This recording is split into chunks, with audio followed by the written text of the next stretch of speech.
Gamble is obsessed with the Dells, Chicago's finest. Kenny Gamble wanted to sign the Dells to Philadelphia International when he and Leon Huff were starting Philly International in 1971. But the Dells respectfully declined because they were happy with their record label at the time. And the Dells had a lead singer named Marvin Jr., who passed away a little while ago, who literally had that bring the house down baritone, gruff, loud sound that drove people crazy. So Kenny Gamble, he's up in his office, and Leon Huff says, "Get your ass down to the studio. You got to listen to this drummer that Harold brought in," and it's Teddy. So I imagine Kenny Gamble was like, "Well, if I can't have Marvin Jr., if I can't have the Dells, then we'll just create our own Dells."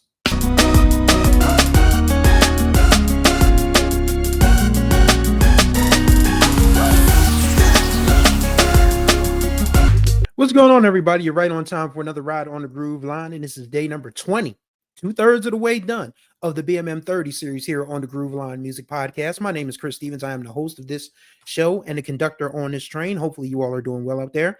It's a Friday. It's a scorcher. It's a hot Friday. So hopefully, you all are, taking care of yourselves, staying cool, hydrating, all of that good stuff, and stay indoors and listen to the Groove Line. So it's Philly Friday also. So today, remember when I started this series, I talked about how 1975 was a transitional year for Philadelphia International Records. Well, we're going back to 1975 again, and we're talking about two more albums from the same artist. Remember, MFSB had two albums that sort of served as a line of demarcation after, the group that was led by Ron Baker, Norman Harris, and Earl Young split. And Kenny Gamble and Leon Huff had to find some new MFSB members. Well, they weren't the only ones with Trouble in Paradise, but it wasn't a house band. It was a group. It was Harold Melvin and the Blue Notes. It was so bad, and we'll get started with that. So 1975, they put out two albums. To Be True came out in February, and of course, Wake Up Everybody came out in November. So to set the scene for you guys, 72, 73, and 74 have been really good to Harold Melvin's cabaret group, supper club group that has turned into one of the biggest super groups of the early 70s. But there's a little trouble in paradise. You see, this young, hot singer, once a drummer turned to singer, named Theodore Derice Pendergrass, was a little irritated for a few reasons. Chief among them was the money.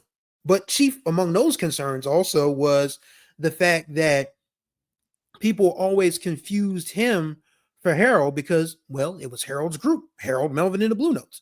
Harold Melvin and the Blue Notes had been around 15 years before Harold took notice of this young drummer for a group named the Cadillacs, and said, "Okay, I want him to be my drummer." And then when he heard him sing, he was like, "Oh, I got something here. Let me talk to my guy Kenny Gamble about this." So that's when they discover that Gamble is obsessed with the Dells, Chicago's finest. Kenny Gamble wanted to sign the Dells to Philadelphia International when he and Leon Huff were starting Philly International in 1971. But the Dells respectfully declined because they were happy with their record label at the time. And the Dells had a lead singer named Marvin Jr., who passed away a little while ago, who literally had that bring the house down baritone, gruff, loud sound that drove people crazy. So Kenny Gamble, he's up in his office, and Leon Huff says, "Get your ass down to the studio. You got to listen to this drummer that Harold brought in," and it's Teddy. So I imagine Kenny Gamble was like, "Well, if I can't have Marvin Jr., if I can't have the Dells, then we'll just create our own Dells." And that's basically what he did with Harold Melvin and Blue Notes, because I Miss You was actually written for the Dells. But the Dells, again, didn't want to leave their label. So they're like, "Nah, we're good. We appreciate the offer, but good luck with Philadelphia International." I wonder if they ever regretted that. But anyway, so you get I Miss You. You have Black and Blue in 1973, which, of course, brings you The Love I Lost, one of the first proto-disco hits. And then, of course, that album goes all the way through into 1974, when you take into account Be For Real and Weak For You. Weak for you. They was begging on that song. But yes, by the time they're back in the studio, second half of 1974, again, they've been out on the road. Harold is controlling the money, and Teddy is a little frustrated that he's the one singing all the hits, but doesn't get any of the recognition. He's just another dude in Harold, Melvin, and the Blue Notes. So to sort of soothe the savage beast, if you will, To Be True is the first album that features the writing on the album, Harold, Melvin, and the Blue Notes, featuring Theodore Pendergrass, not Teddy, Theodore. So To Be True comes out, and it's funny because the title track is one of my favorite songs on that album, and guess what? It's not Teddy singing the lead. I had to call in my favorite Philly soul fact checker for this one. When I was about to record this a little earlier, I was like, I know it's not Teddy on singing lead on To Be True, the song. So called my mom. My mom, is a Philly soul connoisseur. She spent times in the clubs in Philly, as she would say, in her BC period before children. So I said, Mom, who's that singing on To Be True? She's like, oh, that's Harold Melvin. I'm like, that was Harold Melvin? Okay, thank you. So got my fact checker on it, and it's Harold Melvin singing To Be True. And To Be True is a song about a guy who is just sowing his wild oats. To be true. It's such a hard thing to do, especially when there's so many girls out there looking at you. I imagine Kenny and Leon wrote that for, the Blue Notes, and the price of stardom, really, because these are guys who hadn't seen this level of success before. And Harold has obviously been in show business for 20 years by this point. But younger guys in a group like Teddy and Bernard Wilson, they're probably like, yo, we ain't never seen nothing like this before. These girls are throwing the draws at us. What are we supposed to do? Hey, man. Hey. To be true is a hard thing to do, especially when there's so many girls out there looking at you, looking for something to do. But yeah, this is 1975. People being players in music and, fooling around, tale as old as time. I mean, there's so much on that album that, you can glean from in terms of where dance music and disco was about to go. I mean, Bad Luck, which was written by John Whitehead, Gene McFadden, and Victor Carr-Starfin, who probably should have gotten the reins to everything Philly International by this point, because they had written some heat for all Philly International artists. But Bad Luck is one of the best songs that's a dance floor song, but it's also a protest anthem. Remember, the same year, 1975, Ozzy Brothers came out with Fight the Power. So 1975, Bad Luck, Teddy sings the lead on this one, obviously. I mean, it's a dude who's down on his luck. He can't play the lotto. He done lost the lotto. His girl done left him. He ain't got no job. He ain't got no prospects. He said, some people call it jinx. Some say it ain't my debt. To tell you the truth about it, what's weighing you down is bad luck. And then, of course, Teddy goes into his preacher bag at the end, And I watched a reaction video. Reaction videos are really what's popping. I can't do reaction videos because, I just don't have the sauce for it. Some people have greater sauce for those type of things. But I was watching this dude called Just Jam, and he's a young fella. And he was like, when Teddy started talking about, I saw the president of the United States. The man said he wasn't going to give it up. He still turned around and left all us poor folks behind. They found another man to take his place. But I don't think that he can satisfy the human race. Bad luck! Teddy was screaming, bad luck! But the young fellow was like, yo, this is really relevant. And it's funny because this was around the time that Richard Nixon had been kicked out of the White House for Watergate, and Gerald Ford had taken over for him in one of the deepest recessions in American history. So Bad Luck, you got to give McFadden and Whitehead and Victor Carr-Starfin their posthumous flowers for that song, because as timely as it is in 1975, it's very timely in 2025. But I think the song that kind of sort of tells you about all the discord and the raw feelings that were going on in Philly International at that time and Sigma Sound is Where Are All My Friends? And it starts the album, for crying out loud. They don't start off with To Be True. They don't start off with Bad Luck. Bad Luck is near the end, but they just start, starting off, Teddy is just pissed off. Something started changing. My life started rearranging. Now I'm all alone. All the friends I once had, I don't have them anymore. Somebody tell me where are all my friends? Like, I mean, when you have McFadden and Whitehead and Carl Starfin writing that on a label that was having, safe to say some issues, too many cooks in the kitchen, as it were, that's what happens. But there's still some good moments on the album. I mean, there's I hope that we can be together soon. I mean, Jesus Christ. The Blue Notes and Sharon Page were so close to being a super group. Like, missed opportunity. Because of course Teddy was good and ticked off. We'll talk more about that in a minute.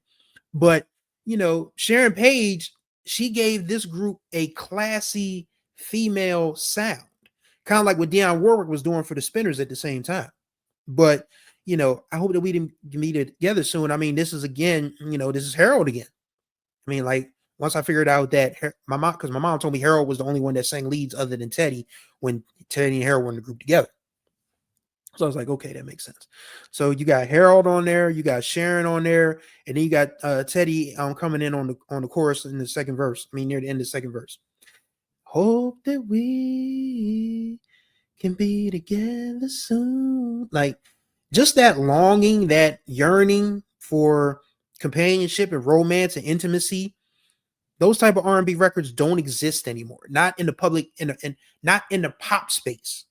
I mean, there are still some neo soul folks and some folks below the radar making that kind of music, but they don't get played on radio. They don't get played. They don't get videos and all of that stuff. I mean, you really have to dig deep to find some of that soul that was once had. But to be true, the album, it's very much a concept album. When you think about songs like Bad Luck, when you think about Hope That We Can Be Together Soon, someday, somewhere down the line, we'll be together again. That's another Kenny and Leon song. And Where Are All My Friends? And the title track. Like, this is what happens. And I mean, I think you can look at the album cover. Matter of fact, let's pull up the album cover right while we are discussing. And this is East River Drive in Philly. If you know, you know. And you see these guys in suits. That's Harold in the front with his arm kind of looking pimpish. And Teddy has the look, you can see Teddy in the background with the beige and black sort of checkered suits. And then you have Bernard Wilson and a couple other guys in the group, on the sides of them. So, and as I said, Harold Melvin and the Blue Notes featuring Theodore Pendergrass. So you could just look at the album cover and tell that there was some stuff going on there. But yeah, Just to Be True is absolutely a concept album. Concept albums, they can be either hit or miss. I mean, this was really panned by critics, but what the hell do critics know? It was panned at the time, but it ended up being, setting the stage for a greater album that will come out in the second half of 1975. In fact, Kenny Gamble did a Wax Poetics article where he said that CBS, well, now Columbia Records, but back then it was CBS Records, didn't want to put this album out. They didn't want to put any Philadelphia International stuff out in the second half of 1975. He said, nobody's gonna buy your albums around Christmas, buddy. Yeah, Kenny knew best, because Billy Paul came out with a second album. The OJs came out with a second album. MFSB had Philly Freedom, and Harold Melvin and the Blue Notes had Wake Up Everybody, No More Sleeping in Bed. And I love this cover art too. This cover art was illustrated by a man named Ed Soika, who apparently is still a very popular illustrator and art professor to this day. So, you just get the sense that, you get the mountains, the trees, this giant figure with a flower sticking out of his afro. And it's just like, it just is one of those covers you look at while you're listening to the album, and it's like, yeah, there's some stuff going on here. But this album in particular, this one came out in November of 75. Some dates have it listed as November 13th. Others have it listed as November 29th. But Kenny Gamble said, put our stuff out and watch it fly. And Philly International had a really good first half of 1976 because they had schedule their albums to the point where they come out in the second half of 1975, and then everybody's like, wow, this is some good music. So people might have caught on later, or some people caught on right away. But you have Wake Up Everybody, again, another McFadden Whitehead Car Starfin hit.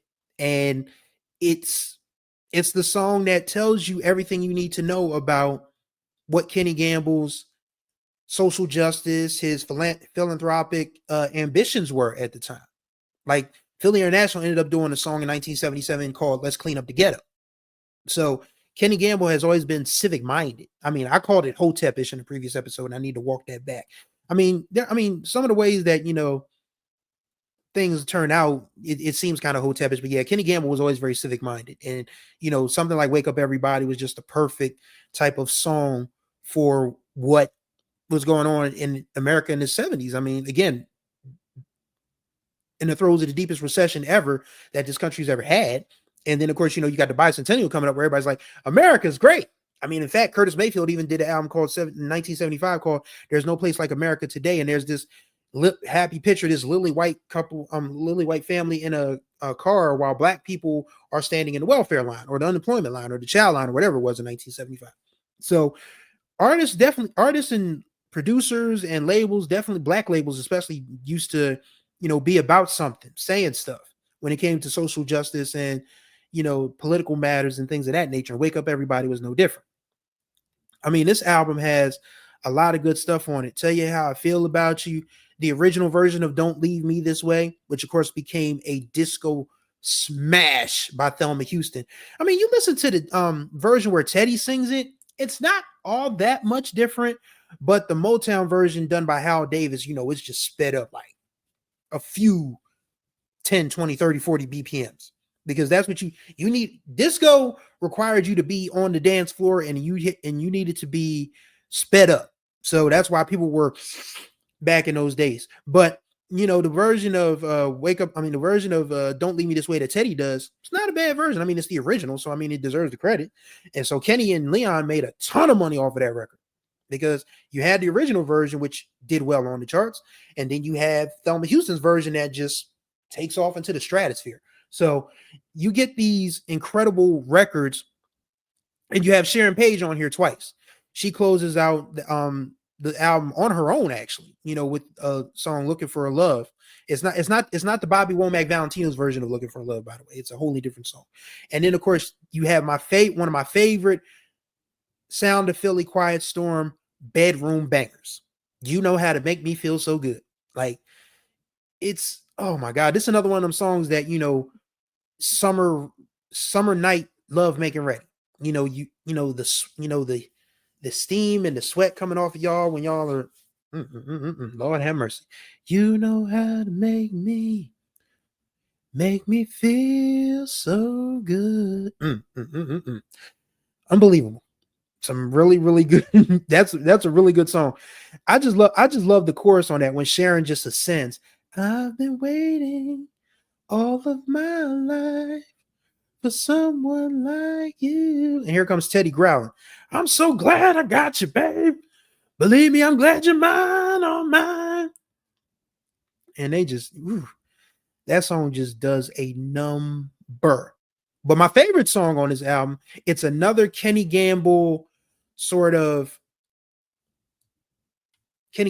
Huff sort of uplift. And it's called To Be Free, To Be Who We Are. And it's Teddy talking about you can try anything you want to try. You can do anything you want to do. You want to be who anything you want to be. And the chorus, I mean, it's just, it soars. God made us to be anything you want to be free, to be who you are. It's a blessing to us all. Sent down from the mighty, mighty. Like, Teddy was in his bag on To Be Free, To Be Who We Are. The entire group was. I mean, Wake Up Everybody. I don't know if I'd call that a concept album, but the message is there. And it is also important because that's the last time. And it was also, matter of fact, let's go back to the album cover. Well, actually, he's not, he's not featured on this one. I could have swore he was, but no. So yes. But yes, this is the last Harold Melvin and the Blue Notes album that Teddy Pendergrass sings on. So 1976. It's a rough year. It's, again, The recession has kicked everybody's butt, especially in the music industry. And Harold, and he was kind of sort of getting over on the guys. And the way Teddy's son Teddy Jr. tells it on Unsung, uh, Teddy was flat broke, and Harold, said, "I'll see what I can do for you." And Teddy followed Harold, not knowing Harold not knowing Teddy was behind him. Harold had a mattress full of money, like $100 bills or whatever, and Harold took one single C note from that mattress full of money and said, "This is what I can do for you." And Teddy was like, "That I'm out." And Kenny and Leon realized Teddy Pendergrass walking out the door probably means millions of dollars walking out the door, because Teddy hadn't ascended to Teddy Pendergrass yet, but people knew who Teddy Pendergrass was. So Kenny and Leon made a business decision, a quick one at that. He said, "All right, you can lead the Blue Notes, but you got to sign a solo contract with us, and we will put our best writers, our best instrumentalists, our best producers. We will give you the career that you so richly deserve." And Teddy was like, "Well, this is my hometown. I really don't want to leave to my hometown, but I got to get out of this situation before me and Harold really have it out. So let's do it." And of course, by 1977, Teddy Pendergrass' self-titled album takes off into the stratosphere, and the Blue Notes are never the same again. Which is funny, because I think if I can find somebody to talk to about another Philadelphia record label that came along after Philly International, I don't want to give too much away, but I got to start working on that. But yeah. So 2 albums from Harold Melvin and the Blue Notes came out in 1975, and that was the end of Harold Melvin and the Blue Notes as a bona fide classic, top of the line act. But let's talk about this. It's risky to break up a group and have one person go solo. We talked about this, myself and Stephen J. Gaither, on the SOS Band episode last time. Some groups and bands are just better together. You can look at Philly International for a really good reason, because Felipe Wynn left the Spinners, and neither one of those two were as good apart as they were together. Now, Teddy, I mean, I guess it was a risk to push all the chips to the center of the table for Teddy, but it was going to pay off at some juncture, because, I mean, you got Teddy at that time before his accident. He's 6'2", 6'3", dark skin, beard, handsome as a mug, women love him, men want to be him. It was like, okay, now we just got to get this dude the music to back it up.